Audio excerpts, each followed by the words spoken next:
چھوٹے بچے کی الٹی کے بارے میں پوچھا۔ یاد رکھیں کہ چھوٹے بچے کے جسم سے جو بھی چیز باطن سے نکلتی ہے، چاہے وومیٹنگ ہو یا پیشاب ہو اور بھی دیگر چیزیں جو ہیں وہ نجاست غلیظہ ہیں۔ پیشاب جیسے بڑے کا پیشاب ہوتا ہے بالکل اسی کے مثل ہیں۔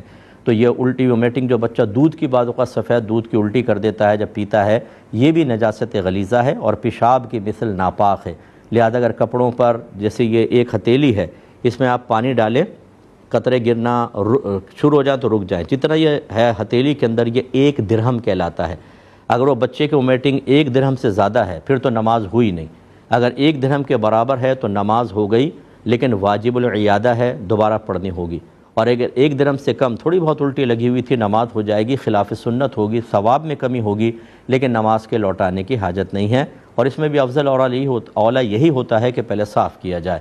اس سے ہماری وہ بہنیں ذرا درس حاصل کریں جو بچوں نے وومیٹنگ کر دی، بس یہ دوپٹے سے صاف کیا، نماز کا ٹائم آیا اسی کپڑوں کے اندر نماز پڑھ لی۔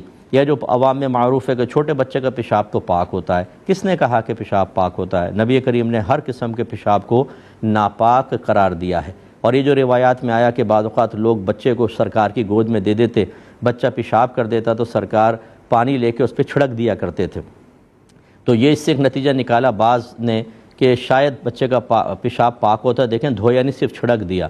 علماء نے فرمایا کہ یہ اصل میں صرف اس وقت معمولی سی اسمیل کو ختم کرنے کے لیے تھا۔ یہ کہاں ثابت ہوا کہ سرکار نے بعد میں نہیں دھویا تھا؟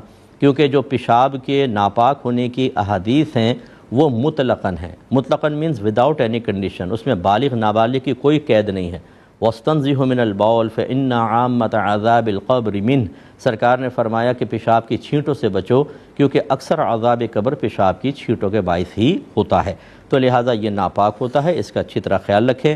میری کتاب طہارت کے مسائل اور احکام خرید لیں، یہ بیسٹ بک ہے طہارت کے مسئلے پر۔ عوامی لحاظ سے طہارت کا شاید کوئی ضروری مسئلہ ایسا نہیں ہوگا جو آپ کو عام فہم طریقے سے اس کتاب میں نہ مل جائے، ضرور گھر میں رکھیں۔